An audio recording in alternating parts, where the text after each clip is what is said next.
배에 책 숨기고 보이스피싱범을 잡은 시의원 사건이 나왔습니다. 배에 책을 숨긴 이유는 혹여 칼이라도 공격을 당할까봐 대비하기 위해서였다고 합니다. 먼저 카카오톡 대화방부터 직접 이들이 나눴던 카카오톡 대화방부터 직접 살펴보겠습니다. 이 사건의 시작은 검찰의 종합민원실의 문자로부터 시작됩니다. 2019년 2월 1일 금요일 검찰 종합민원실에서 서호영이라는 한 남성에게 문자가 옵니다. 종합민원실입니다. 조사자 서호영입니다. 네, 접수했습니다. 라고 하면서 사건 공문장과 협조 공문장까지, 검찰 공문까지 이 서호영이라는 남성에게 보냅니다. 그러자 서호영이라는 남성은 연락 바랍니다. 서호영입니다. 라고 문자를 남깁니다.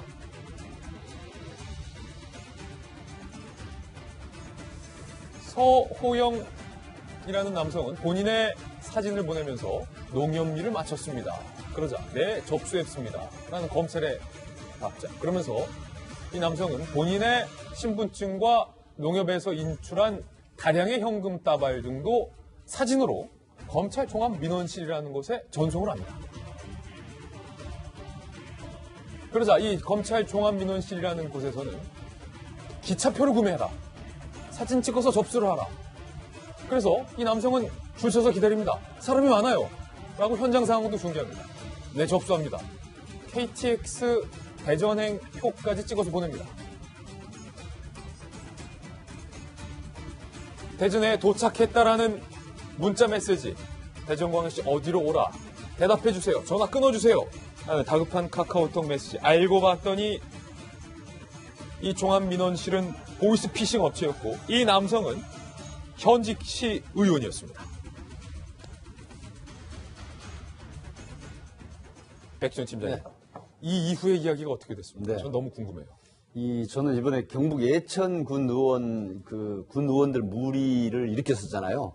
근데 대구시 경제환경위원회 서호영 의원, 자유한국당입니다. 50세 됐는데, 저는 이분 이름을 자꾸만 아침에 방송 오면서 자꾸 되새겼어요. 왜요?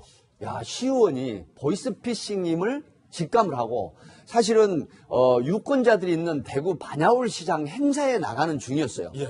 보이스피싱에 관련된 이런 얘기를 듣고 대구지방검찰청 후배에게 이제 연락을 합니다. 그러니까 이런 공문장이나 협조장 없다. 그리고 중국에서 걸려온 보이스피싱 같다는 얘기를 듣고, 아, 내가 유권자를 만나는 것보다는 또 다른 피해자를 막기 위해서 오라는 대전으로 가야지. 그래서 이제 후배에게 얘기를 해서 대구에 있는 진흥팀, 그러니까 수성경찰서 지능범죄수사팀에 대동을 하고, 예. 그다음에 계속 속는 척하면서 1,200만 원 인출을 해서 금감원에 무슨 대리한테 1,200만 원을 대전까지 해서 맡기라고 하는 그런 요구가 어디 있습니까? 그런데 이걸 잡아야 되겠다. 다른 피해자들을 막기 위해서. 예. 그래서 가는데 걱정이 굉장히 됐다라고 해요. 기자하고 이제 인터뷰를 했는데, 야, 이렇게 가면서도 보복을 당해서 혹시 가족이 이해를 당하면 어떨까? 그럼에도 불구하고 우리가 보통 그 책자, 그 철도 관련한 전화번호나 이런 안내 책자 있죠. 예. 요걸 가슴에다가 품고 갑니다. 왜? 혹시 모를 보이스피싱 조직원이 흉기를 휘둘렀을 때 다치지 않게 하는 그런 마음까지 갖추고, 그리고 대전에 가서 금감원 박대리입니다. 1,200만 원 가져오셨습니까? 하니까 바로 이 사람이다 해서 그다음에 경찰과 합동으로 같이 검거를 했어요. 이런 게 알려지면서 사실 시의원이 무시를 하고 경찰에 신고함에도 불구하고 직접 본인이 보이스피싱 조직원을 잡기 위해서 대전까지 KTX를 타고 대동을 해서 갔지만, 이런 모습이 정말 저는 그 대구 시의원, 서호영 의원, 정말 대구 시민들이 정말 제대로 된 그런 어떤 품성이 있고 시민을 이해하는 그런 의원이 아닌가 싶어서 이런 말씀을 드립니다. 지금 보고 계신 이 실제 문자 메시지 캡처 내용을 저희가 서영호 의원으로부터 직접 받았는데요. 계속 속은 척을 했어요. 보이스피싱 일행에게. 속은 척을 하면서 대구 경찰과 함께 이렇게 상황을 공조하고 있었습니다. 어디로 오랍니까? 대전으로 오랍니다. 편의에 비해서 보조 배터리 하나 사래요. 배터리 제가 다 됐다라고 보이스피싱만 해도 말했다고요. 시의원이 지금 얘기하는 거죠. 그러니까 경찰이 저희도 바로 따라가고 있습니다. 걱정하지 마시고 일단 명절이라 급하다고 바로 만나자고 하세요, 의원님.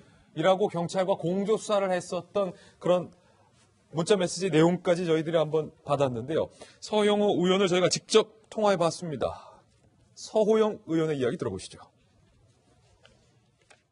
티켓하고 돈하고는 그쪽에서는 확실히 돈을 찾았는지 그걸 확인하는 거고, 티켓은 기차를 몇 시에 탔고 그럼 몇 시에 도착하니까 거기에 맞춰가지고 바로 전화를 하고 또 택시를 타라 하고 이제 그렇게 그 사람들 치밀하게 하는 거죠. 기차간에서 많이 긴장이 됐죠. 행여나 있을 싶어가지고 마침 기차 KTX 안내 책자가 있어가지고 그걸 이제 뱃속에 넣고 갔었고, 너무 또 뭐 떨고 이러면은 그 사람 바로 눈치챌까 싶어가지고 마음을 좀 안정시키려고 많이 또 신경 썼습니다.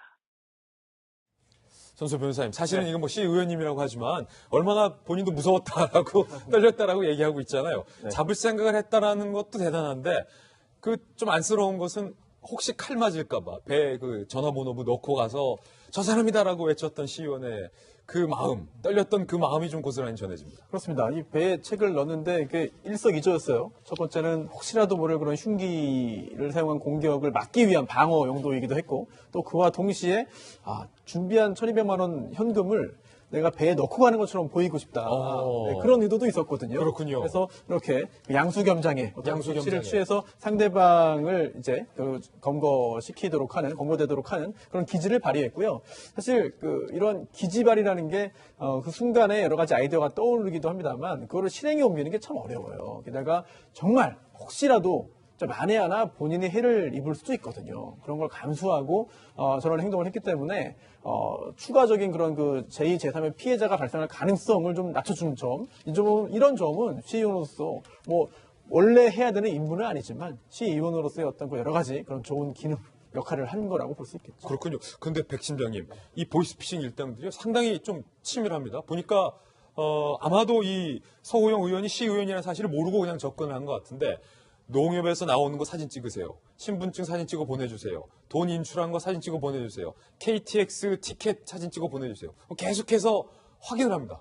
사실 이런 부분들이 오히려 이 보이스피싱 중국에서 걸려온 전화였고요. 조직원은 이제 대전에서 대기를 하고 있었던 건데 이런 부분들이 오히려 훨씬 의심을 사게 하는 거거든요. 그래서 일반인들이 보이스피싱에 대한 이런 감별하는 방법은 다른 게 없어요. 많은 광고를 하죠.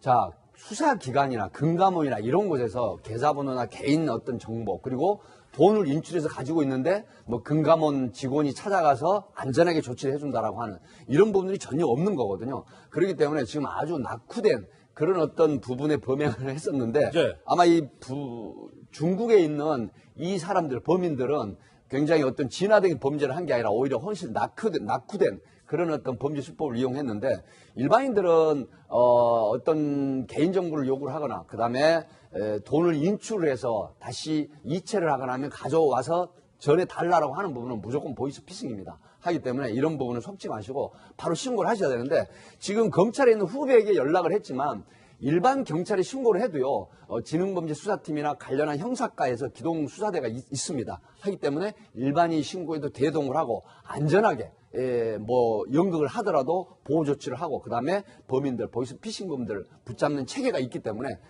이렇게 이용을 해주셔도 좋습니다. 그러니까 윤석열 지검장의 지금 직인까지 위조 공문에 찍혀 있는데 이게 진짜냐라고 서 의원 같은 경우는 후배 검사에게 물어봤는데 일반인들은 그걸 못하잖아요. 후배 검사가 없으니까 검찰에. 네. 그런데 그냥 112에 전화 걸어서 공문이 왔는데 이게 좀 진짜인지 아닌지 알아봐 주세요라고 하면 알아봐 준다는 거죠. 그렇습니다. 이제 공문장이나 협조장을 전화로 해서 보내는 경우는 거의 없습니다. 그러니까 안내 멘트를 하거나 아니면은 전화번호나 담당이 누굽니다라고 알려주는 정도로. 보세요. 윤석열 직인까지 찍혔잖아요. 그러니까 이렇게 하는 게 오히려 훨씬 낙후된 방법이라는 거죠. 근데 저기에 속는 분도 있긴 합니다. 하지만 조금이라도 이상하면 바로 112 신고하시는 게 가장 신속하고 빠른 대처 방법이라는 걸 말씀드리고 싶습니다. 서호영 의원의 계속된 인터뷰 내용도 한번 들어보시죠. 그것은 다른 피해자가 생길 수 있다는 생각이 들어가지고 이 사람을 이제 잡아야 되겠다 그런 생각을 하게 됐습니다. 기초원 뉴스를 보고 무리를 일으켜가지고 때 이제 주민들이 많이 또 실망하실 거라 생각해요. 그런데 대부분의 의원들은 그렇지 않다고 보고요. 시민들 위해서 많이 애쓰고 있다는 걸 더 생각해 주셨으면 합니다. 이런 시의원님들만 있으면은 기초의원 잘 왔다고 국민들이 박수가 치실 것 같습니다. 고생했습니다, 서호영 의원. 잘하셨습니다.